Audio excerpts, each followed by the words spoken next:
పిఠాపురం వర్మ గారు ఆయన ఏంటంటే కొద్దిగా అసహనంగా ఉన్నారు. ఆయనకి ఏ పదవి ఇవ్వకూడదని అంతకుముందు ఎమ్మెల్యే ఇవ్వలేదు, ఇప్పుడు ఎమ్మెల్సీ దగ్గర కూడా ఆయన గుర్తించలేదు. అయితే మరి ఆయన నెక్స్ట్ వ్యూహం ఏంటి?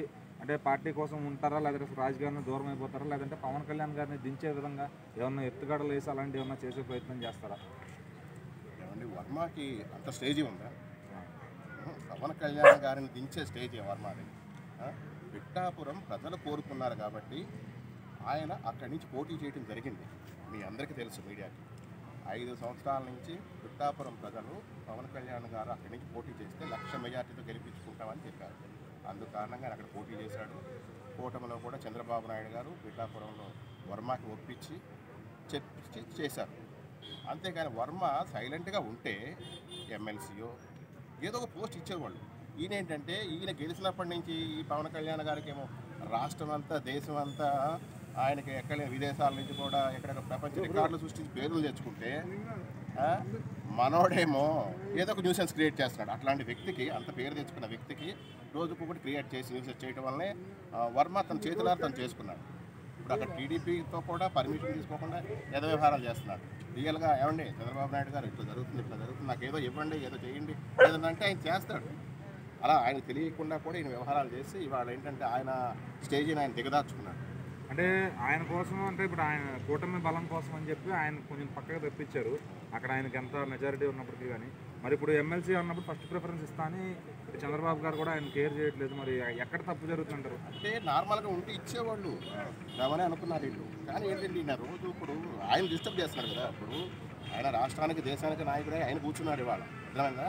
చంద్రబాబు నాయుడు గారి అసెంబ్లీలో పవర్ పోయింది, నా పవర్ పోయింది అన్నాడు. ఇవాళ పవర్ వచ్చింది, నాకు పవర్ వచ్చింది అన్నాడు. ఇంకా అంతకన్నా సాక్ష్యం ఉంది.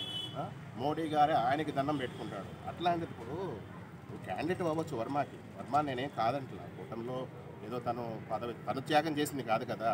అధికార పార్టీ, ఆయన పార్టీ కూటమి. చంద్రబాబు నాయుడు గారు త్యాగం చేయబట్టి నువ్వు త్యాగం చేసావు. ఆయన ఎవరికి ఇస్తే నీకు ఇవ్వకపోతే వేరే ఎవరికి ఇస్తాడు. అదే సీటు ఆయన కూటమిలో ఉన్నాడు కాబట్టి, ఆయన సపోర్ట్ కాబట్టి, ఆయన జైల్లో ఉండి ఎంతో త్యాగం చేశాడు చంద్రబాబు నాయుడు గారి కోసం.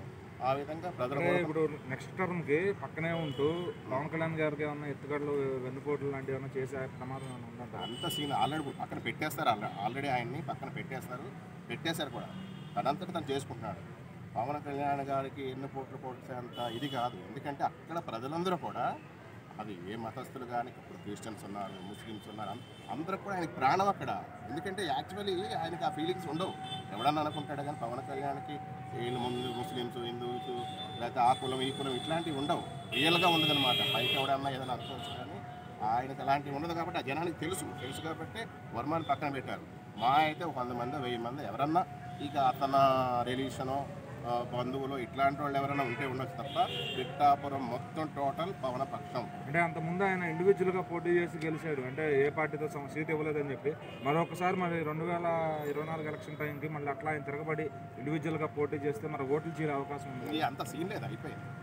ఏదో ఇప్పుడు ఆ టైంలో ఎవడో లేడు కాబట్టి ఏదో ఏదో కొన్ని ఆ రోజుల్లో పనులో చేసి ఉన్నాడు కాబట్టి ఇండివిజువల్గా జనం గెలిపించారు. ఇప్పుడు ఆ స్టేజ్ దిగదార్చుకున్నాడు ఆయన. ఎందుకంటే పోయి ఇప్పుడు అక్కడ ఉన్న వ్యక్తి మామూలు వ్యక్తి కాదు. అతని మీద గెలుపుకుంటాం న్యూసెన్స్ చేయకూడదు కదా. ఎవరైనా సరే ఇప్పుడు చంద్రబాబు నాయుడు ఉన్నాడు, ఆ ఏరియాలోకి వెళ్ళి పవన్ కళ్యాణ్ తాలూకా వాళ్ళు ఎవరైనా న్యూసెన్స్ చేస్తే ఎంత ప్రాబ్లం? ముఖ్యమంత్రి ఆయన, అలాగే డిప్యూటీ ముఖ్యమంత్రి. రోజు న్యూసెన్స్ చేయడం కారణంగానే ఇవాళ రోజుకి వర్మని క్రేజ్ తగ్గిపోతుంది, పక్కన పెట్టేది.